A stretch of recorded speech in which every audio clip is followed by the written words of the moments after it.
I saw this right away before you said anything. Okay. Holodeck. I'm a Star Trek fan. Everyone here is.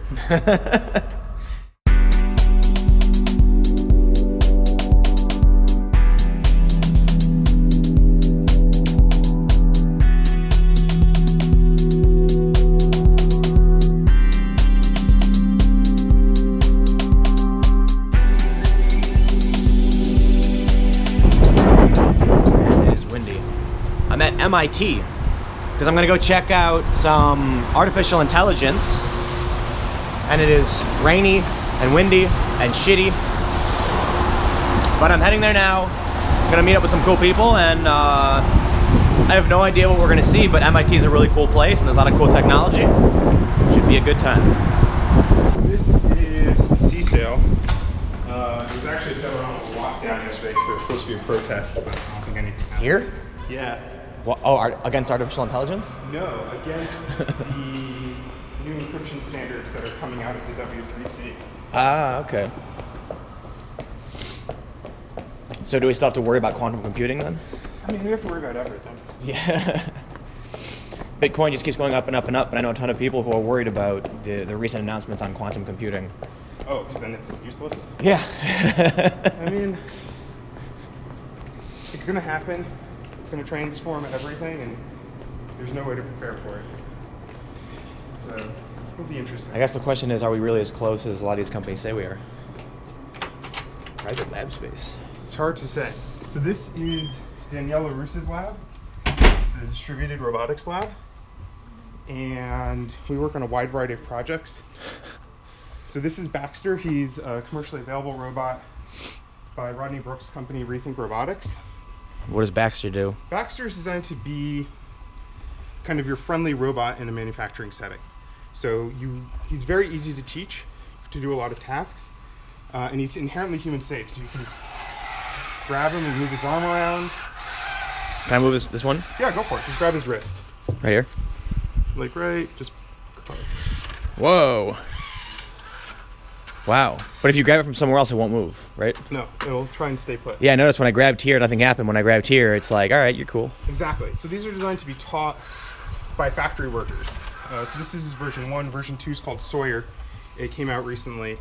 And they're interested in making robots a lot friendlier for factory workers. Because a lot of the concern that we're working on is what happens to all the jobs if we replace people with robots. Yeah. And we don't want to do that. But even no matter what, the jobs are going to be replaced by robots, right? It's just a slow scale downward. Well, it's more about, I mean, it's hard to imagine, but there are actually more blacksmiths living and working today than in all of human history. So right, but there's like a scaling thing, you know? Like there's also more humans in America. There's also more humans. Yeah. So the idea is, how can we make people radically more productive rather than just replacing them and kicking out of the workforce? That's cool. So this is part of that effort by Rodney Brooks Rethink Robotics. We're also working on making it safer.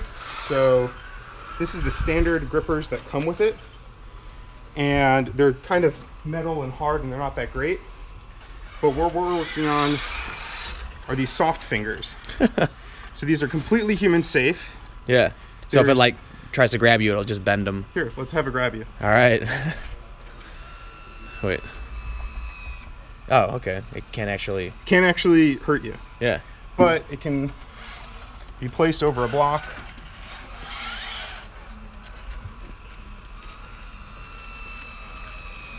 Grab it and lift it up. So it's a way of making the robots inherently safe by gripping things very lightly. Yeah. And it's not as... And it's even, yeah. Yeah, wow. because, you know, think about a lot of the elder care that's going to be needed in the future. You know, you wouldn't necessarily want to trust a robot with hard hands. You want soft hands that can grab things. So soft robotics is a big up-and-coming field. Some of the other stuff we've been doing with it is making arms. So this is designed to be a robotic arm where each section inflates so it can move and bend and grab objects. Wow. But it's completely soft. Yeah. So imagine, you know, you're taking care of a person, you need to lift them up, you want to bend around them, but you don't want to bruise them. So that's the type of arm we would be using. Oh, wow. Then we're also making swimming parts for fish. For like drones, for like water drones? For underwater drones, but they're much quieter than ones with propellers, so you can get much, much closer. Yeah. Yeah. Wow.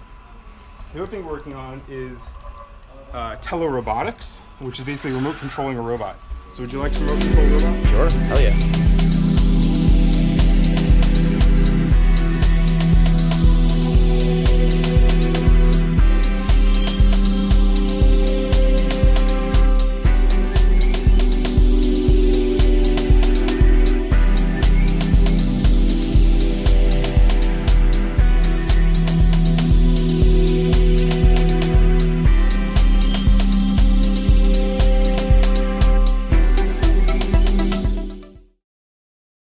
Right now, it's got a delay, but...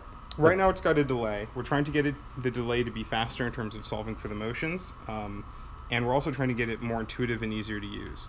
So this is work that's about a few years old now.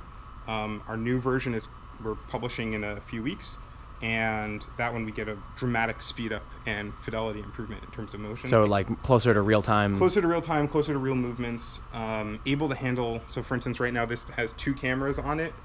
Our new one can handle inputs from n number of cameras, as many as you want, so you can have different perspectives and deal with very different types of robots. And this is just using the Oculus? Just using the Oculus and the touch controllers. So the idea is that it's commercial hardware. You ever see the movie Surrogates? Yeah. So wait, so if you don't know what that movie is, it's people have like these pods that go in and then they remote control Android versions of themselves. Yes. Or I shouldn't say Android, it's droid versions of themselves. Yeah. I don't know, gynoid or Android. So the idea isn't quite to plug you in and then have you operate in the real world through a robot.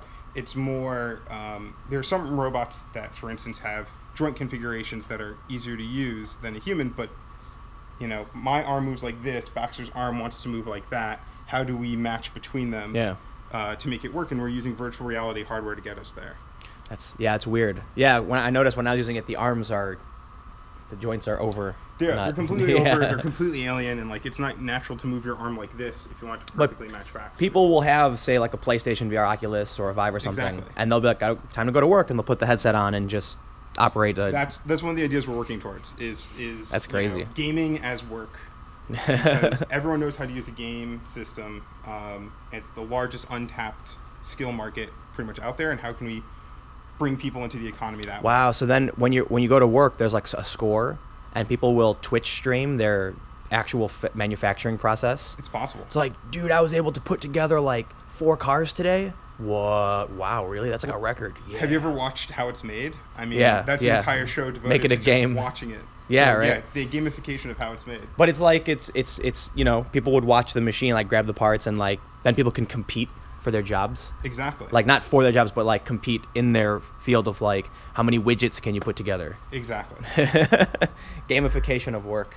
Yeah. Hey man, yeah, I think that's actually fascinating. People who play games are completing tasks over and over and over again, and they feel very satisfied doing it, and they're relaxed doing it. It's like you relax by sitting there doing a repetitive task. Exactly. You could totally make that productive for society. And it's been done to a degree. So there was a game called Fold at Home where you would have humans fold proteins, and they did it better than supercomputers. Oh, it was like a game where... It's a game where you fold proteins to try but it was to find actually a new energy folding... state, but you're actually solving the protein folding problem. Wow. And so that's, you know, a purely virtual game, and then this would be one that would interface with real hardware. I'd play this game. Yeah. So this is a process developed by Rob McCurdy in our lab. It's a completely 3D printed hydraulic system. So you press on one side. The whole thing one part. Was really the whole thing was printed. Printed in one part, including the liquid inside as a sealed channel. Wow. So, well, someone had to put the liquid in it. The 3D printer did everything. Everything. Wow. It comes off the printer, you clean it, and then you can get really complex parts. So this is a robot drivetrain where you have a crankshaft on the inside, and then that drives bellows up and down, which transmit through fluids to legs. And this is, wait, so you turn the machine on, you press go, you come back, and that's what you get. Exactly. Well, I mean, you have to wash it off. There's a lot of other stuff around it. Yeah, yeah. But you don't have to assemble anything. Exactly. This is 3D printed all as one part. What can this do? What is this? So, this is the bad one. Let me get It's the bad one. So this one has a crankshaft you can turn. So you can see the crankshaft turning. Yeah. Compresses the bellows. That moves. Ah, I see. So we have one fully instrumented out, but unfortunately Rob's out today. What do these guys do? These are just the legs that move. Yeah, yeah. Yeah, so it just crawls And then along. so when Oh, so this can actually crawl. This can actually crawl. But you need to give it some... You need to give it, you put in 2 motors and a battery pack, and it crawls along. Wow. Here's the actual cutout of the drivetrain. So you turn it, bell comes up, you turn it the other way, bell goes down, and the legs move on the other side. Wow. 3D printers, man. It's getting better and better. Exactly. So we're doing a lot of stuff, not only with what you can do for building robots, what you can build them out of. So this is a 3D printed pillow that we did. Wait, what? So the material's on the inside. Material on the inside. So this is a Whoa. 3D printed foam. What's the material? Silicone. Oh. So it's designed to be a pillow that you can take and then It's like a sponge cake. Boil it in some water, and it's perfectly clean and hypoallergenic. You can also use it for energy absorption, change mechanical properties. So these are, you know, ball 1, ball 2. Whoa. Give it a drop. So wait. This one has a little bounce. This one just doesn't bounce at all. That's crazy. It's the same materials, just 3D printed differently. Wow. And then you can combine them. So this is standard, you know, 3D print material. It absorbs the energy, but it makes a really loud noise. Then you can take a different version of the material. No noise. Exactly. And what does that one do? In between. Yeah. And what does this ball do when it just hits the wood? Oh wow, yeah. Bounces quite a bit. Exactly. So it's all about changing the energy into heat in the materials. Really? Oh wow, cool. So what can you do with this? It's kind of heavy. We're interested in making grips for power tools. So this is a standard... That won't vibrate or something? Exactly. So this is a standard jigsaw, and it really vibrates in your hand. But then you put this rubberized grip on it, and it really reduces the energy factor. Yeah. Let me try with... What do I do? Press this, and then pull the trigger. Okay. So it's still going to vibrate, it's just going to vibrate at less. I don't know if I can actually... Oh yeah, you still get it in the finger a little bit, but definite reduction, yeah, for sure. Yeah. So this was work that was funded by Boeing because they're concerned about vibration and all the power tools that their employees use. So we're also looking at it for impact absorption, you know, naval applications. You're on a boat, you're going in the waves, you have circuit boards that can't take too much damage. Can we encase them in a rubber that protects them from the vibrations and everything else on the ship? Is there any risk with it converting to heat? Well, I mean, you need to whisk it away, but the amount of heat that it gets converted into is pretty small. Yeah, yeah. The other thing is we've been working on is, in terms of accessibility, is making it easier to make robots. So we did 3D printing, and these are folded robots made out of plastic. So you design it in a computer, it prints it out as a sheet, and then you just fold the robot up like origami. Wow. Cool. Then you can just... And it walks.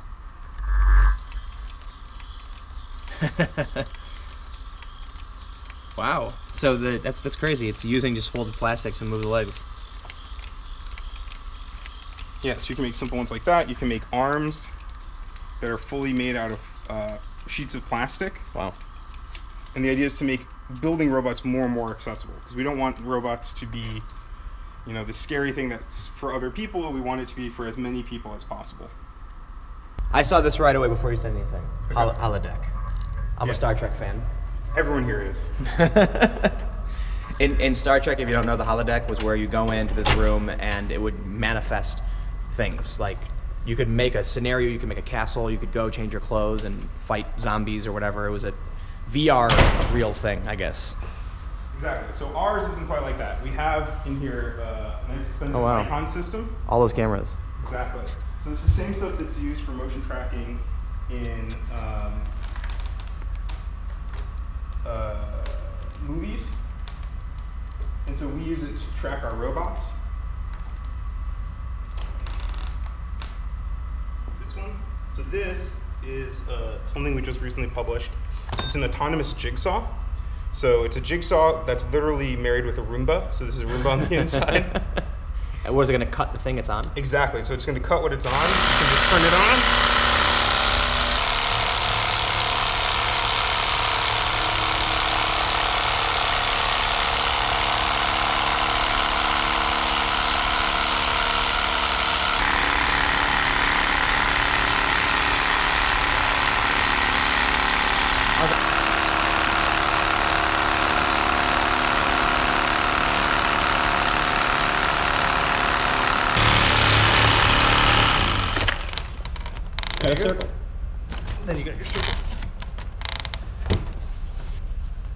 Oh, that's what that hole is.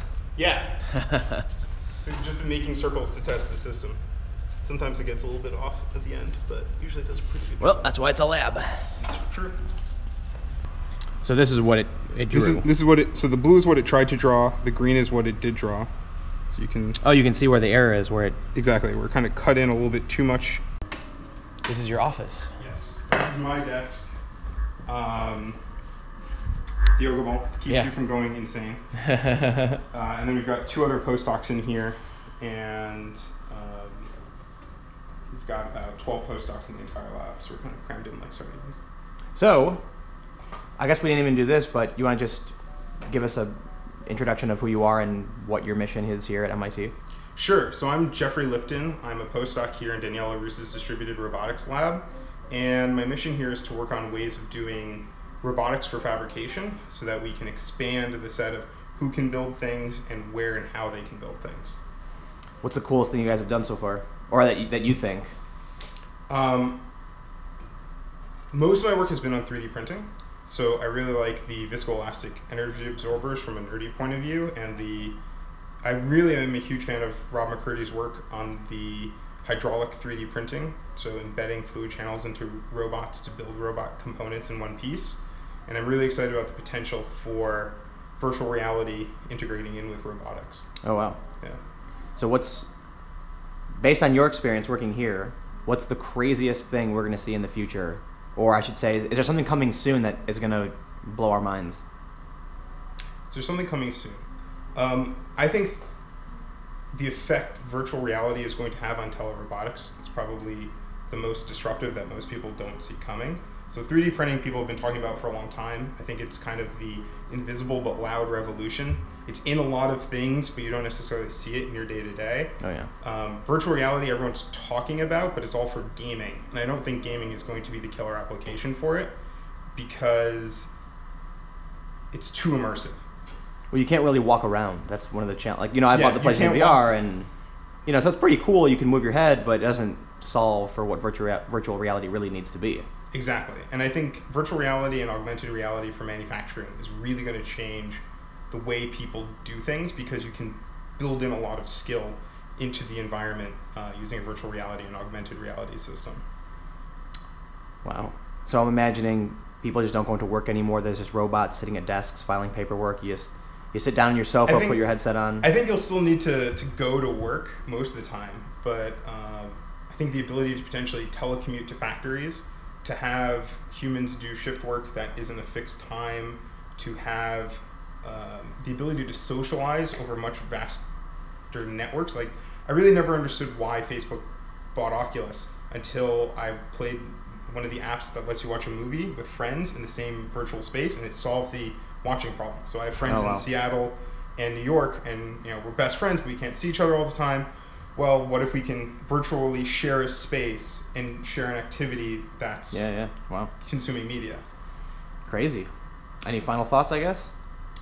Robots are your friends if we do it right. No Terminator future? No Terminator future as long as we're prepared to make sure that the Terminator future doesn't happen. We want to make sure that robots... So you're saying it might happen? As long as we're concerned it might happen, I'm not worried that it will. It's the joke is where what is it, the 3 protocols or whatever? You know what I'm talking about? The Asimov's laws? Yeah. Yeah, those don't work. No. He made an entire career proving they don't work. It's getting angry, oh God. Exactly. But like, the analogy I like to is, it's like the mythology of angels in ancient religions, right? What are robots? They're beings created for a specific purpose and execute only that purpose. Well, what's the similar mythological analogy as an angel? Okay, well, you're worried about AI killing everything. Well, that's the fallen angel Satan idea, cropping back. And if it's not, then it's the subservient class. So how can we build a class of created entities that you can morally have in a permanently servile role to humanity? I don't know, man. Morally, have you ever seen the episode of Star Trek where they try and question whether Data... I'll say this. If you're not a fan of Star Trek, Data is an android, is a machine, and there's an episode where they try and determine via a court-martial, whether or not Data is a sentient life with life rights. Exactly.